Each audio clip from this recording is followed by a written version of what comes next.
नमस्कार, मी Sameer Mujawar. Times now मराठीमध्ये आपलं स्वागत आहे. 2024च्या लोकसभा निवडणुकीचे पडघम आता वाजू लागले. लवकरच धामधूम ही सुरू होणार आहे. इच्छुक उमेदवारांची घाई गडबड सुद्धा सुरू असल्याचं दिसून येत आहे. आज आपण कोल्हापूर लोकसभा मतदारसंघात काय सुरू आहे याचा आढावा घेणार आहोत. चला तर मग जाणून घेऊया.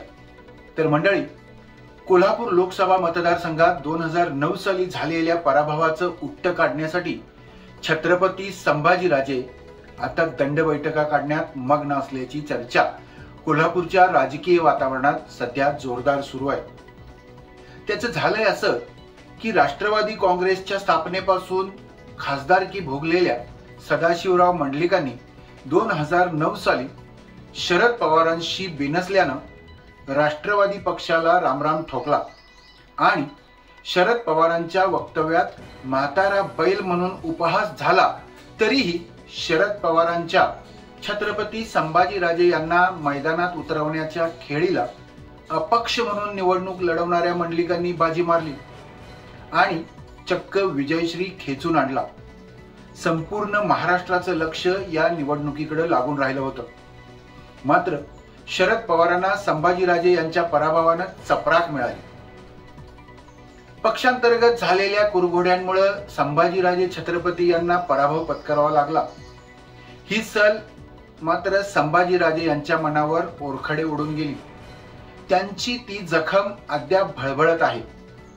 त्यामुळं आता सदाशिवराव मंडलिकांच्या खासदार असलेल्या मुलाला 2024च्या लोकसभेच्या आखाड्यात धूळ चारण्याची तयारी सुरू असल्याचे संकेत संभाजीराजे वारंवार देताना दिसत आहेत. कोल्हापूर जिल्ह्यात लोकसभेचे कोल्हापूर आणि हातकणंगले असे 2 मतदारसंघ आहेत. या दोन्ही लोकसभा मतदारसंघात एकेकाळी काँग्रेसचं प्राबल्य होतं. कालांतरानं राष्ट्रवादी काँग्रेसच्या स्थापनेनंतर कोल्हापूर मतदारसंघावर 3 वेळा राष्ट्रवादी काँग्रेसचे सदाशिवराव मंडलिक यांनी मोहर लगावली आणि हातकणंगले लोकसभा मतदारसंघावर 2 वेळा राष्ट्रवादी काँग्रेसच्याच निवेदिता माने यांनी आपली पकड ठेवली. एकाच वेळी 2 खासदार, 5 आमदार आणि 3 मंत्री, 1 विधानसभा अध्यक्ष अशी ताकद राष्ट्रवादी काँग्रेस पक्षानं कोल्हापूर जिल्ह्यात एकवटली आणि कोल्हापूर जिल्हा राष्ट्रवादीमय झाल्यानं राष्ट्रवादी काँग्रेसला सोनियाचे दिवस आले.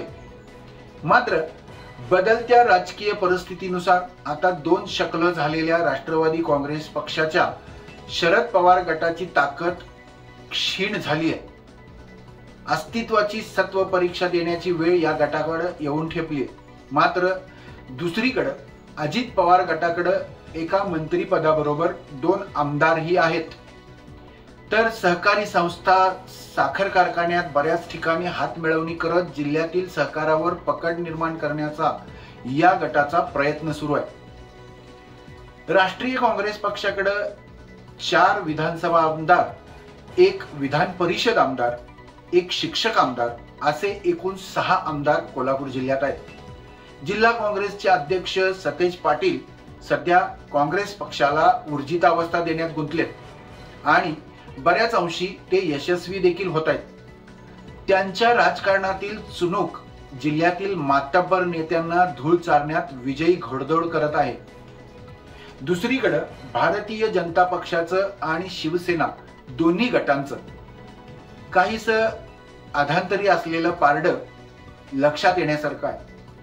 मात्र सत्ताधारी असल्यानं भाजपा आणि शिंदे गट आपली ताकद एकवटण्याचा प्रयत्न करताना दिसत आहे. त्यासाठी नुकताच महायुतीच्या मेळाव्याचं आयोजन सुद्धा करण्यात आलं होतं. शिंदे गटाकडे 1 आमदार पद आहे. जिल्ह्याच्या राजकारणात आर्थिक आणि सत्तेच्या नाड्या असणाऱ्या जिल्हा बँक आणि दूध संघावर अजित पवार गटाचं वर्चस्व आहे.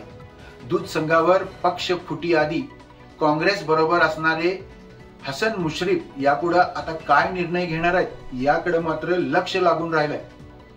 गेल्या काही दिवसापासून कोल्हापूर लोकसभा निवडणुकीच्या रिंगणात महाविकास आघाडीचा उमेदवार कोण याबाबत रस्सीखेच बघायला मिळत होती. आता राष्ट्रवादी काँग्रेसच्या शरद पवार गटाचे जिल्हाध्यक्ष व्ही पाटील हे या जागेचे दावेदार असले तरी सदाशिवराव मंडलिक यांनी 2009 साली निवडून आल्यानंतर काँग्रेस पक्षाला पाठिंबा दिला होता.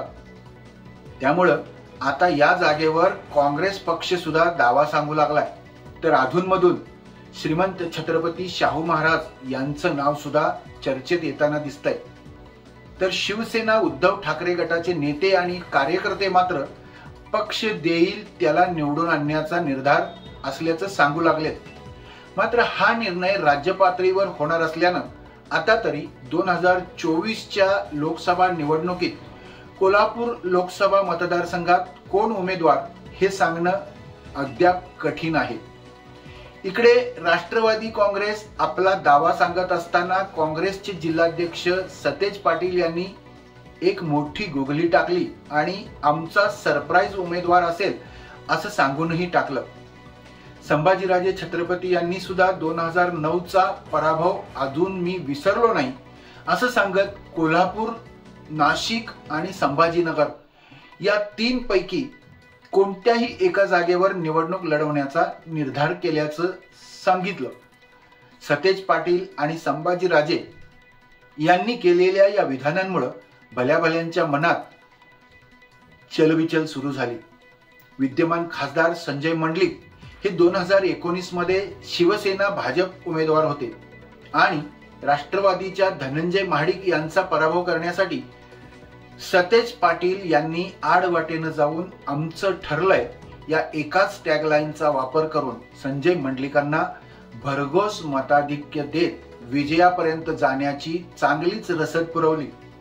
मात्र शिवसेना फुटल्यानं आता संजय मंडलिक हे शिंदे गटाचे खासदार झालेत.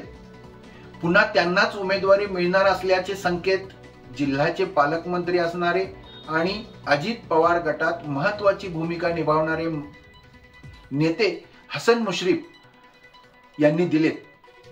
त्यामुळं आता धनंजय महाडिक, संजय मंडलिक आणि हसन मुश्रीफ हे एकत्र येऊन महायुतीच्या या जागेसाठी प्राणपणाला लावू शकतात. तर दुसरीकडे महाविकास आघाडीकडून संभाजीराजे यांना उमेदवारी दिली गेल्यास आमदार सतेज पाटील, PN पाटील आणि KP पाटील यांची मदत मोलाची ठरू शकते अशी काही गणित कोल्हापूर जिल्ह्यात दिसू लागले.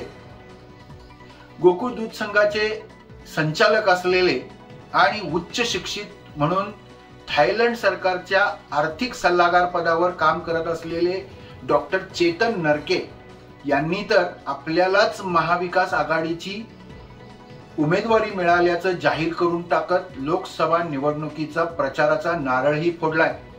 पण अद्याप राष्ट्रवादी, शरद पवार गट, काँग्रेस पक्ष आणि शिवसेना उद्धव गट यापैकी कोणाला कोल्हापूर लोकसभा मतदारसंघात जागा मिळणार हे मात्र गुलदस्त्यात असल्यामुळं येणारा काळ नेमकं काय ठरवणार आहे हे आपल्याला पाहावं लागेल.